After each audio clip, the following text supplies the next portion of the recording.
Salut tout le monde, c'est Florian, j'espère que vous allez bien, moi ça va super. Donc aujourd'hui on se retrouve pour une nouvelle vidéo sur Dokkan Battle en compagnie de Sinister Clasher, salut à toi. Salut. Donc est-ce que ça va?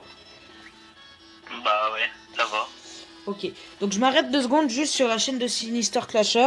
Sa chaîne, tous ses liens seront en description, n'hésitez pas à à passer un petit tour, ça lui ferait vraiment plaisir.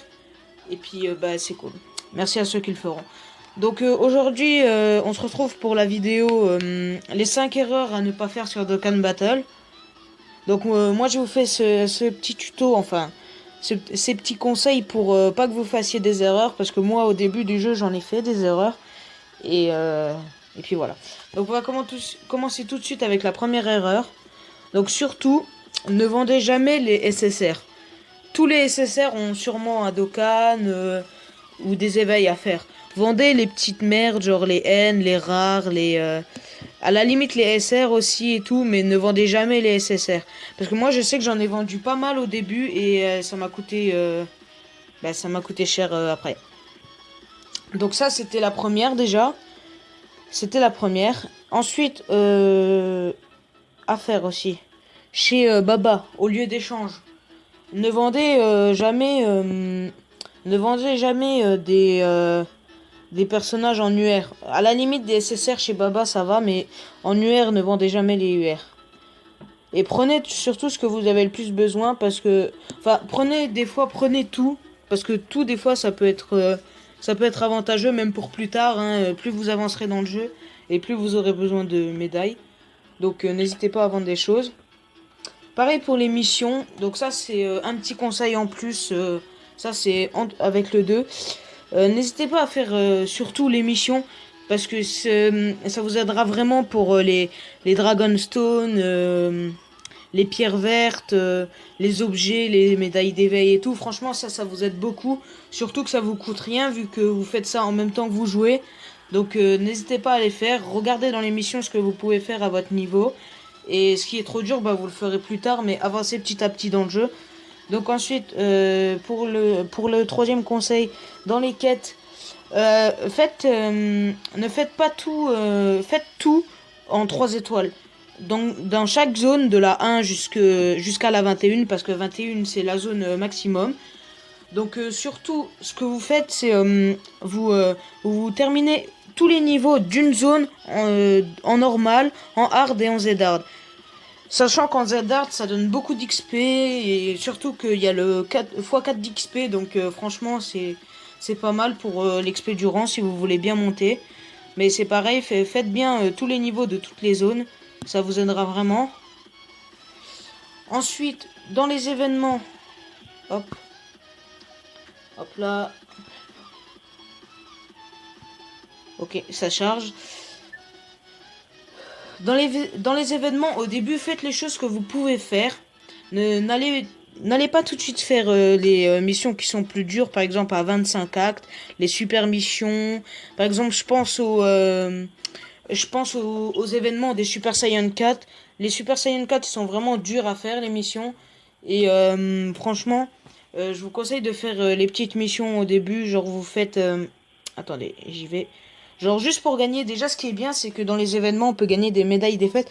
Faites-le, ça aussi, c'est des petits conseils que je vous donne. Faites-le, hein, franchement ça vous aidera beaucoup dans le jeu. Obtenez des médailles d'éveil, pareil.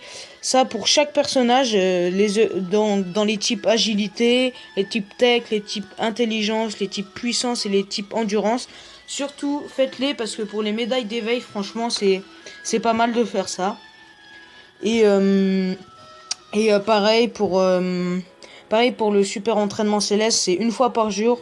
Et pareil, vous pouvez gagner des Dragon Souls. Je pense surtout à ceux qui ont terminé toutes les quêtes. Faites surtout les événements, parce que une fois que vous avez terminé toutes les quêtes, vous avez plus rien à faire à part les événements pour gagner des Dragonstone. Et les Dragonstone, ça il vous en faut tout le temps. Donc pour faire que ça soit des invocations, pour récupérer l'acte et tout. Pareil pour l'acte. Il y en a qui trouvent que c'est débile d'utiliser une pierre Dragonstone pour récupérer l'acte. Mais vous êtes plus bénéfique, parce que si vous voulez attendre... Parce que par exemple, moi là, je suis niveau 161. Et si je dois attendre de récupérer mes 103 actes, ben ça met vachement longtemps. Donc c'est pour ça que moi j'utilise tout le temps des pierres de Dragonstone. Comme ça, vous pouvez continuer à farm autant de temps que vous voulez. Et franchement, c'est bénéfique pour vous, ça. Ensuite, pareil pour les tournois de Monsieur Satan, faites-les. Hein. Vous gagnerez des statues de Monsieur Satan. Les statues de Monsieur Satan qui sont vraiment bien pour les vendre. Par exemple, là, je vais vous faire un exemple. Oui, donc j'ai oublié de vous préciser aussi pour vendre quand vous vendez des personnages, des statues ou des choses comme ça vous rapporte des zéniths. Et les zéniths, ça vous aidera toujours, que ça soit pour comment que ça s'appelle, pour éveiller les personnages, pour les dokkan, pour faire de l'entraînement aussi. Donc surtout, dès que vous avez dès que vous avez des statues de Monsieur Satan, vendez-les, que ça soit des SSR, des SR, ça vous rapportera toujours des zéniths et ça c'est bénéfique. Et aussi, je m'arrête encore une dernière fois sur le point des invocations. Dans les invocations d'amis, il y en a plein qui veulent pas les faire, mais franchement, faites-les. Vous faites des invocations à 2000. Et pareil pour juste les entraînements, pour les personnages, ça les aide. Pareil pour les objets. Quand vous avez des personnages que vous venez de débloquer, utilisez des personnages que vous avez dans les portails d'amis. Pareil, ça vous aidera aussi pour... parce qu'il y a les statues de Monsieur Satan dedans, donc pour les zéniths, c'est plutôt pas mal. Et puis c'est gratuit, comme vous le savez, à chaque fois que vous faites une quête ou un événement, vous avez le droit de choisir un ami. Les amis, ils rapportent entre 100 et 50 points, donc franchement, c'est vraiment pas mal. Donc vous voyez, comme vous pouvez le voir, c'est des personnages qui sont pas ouf. À la limite, il y a le C17 et le C18 que vous pouvez mettre en LR qui est plutôt pas mal.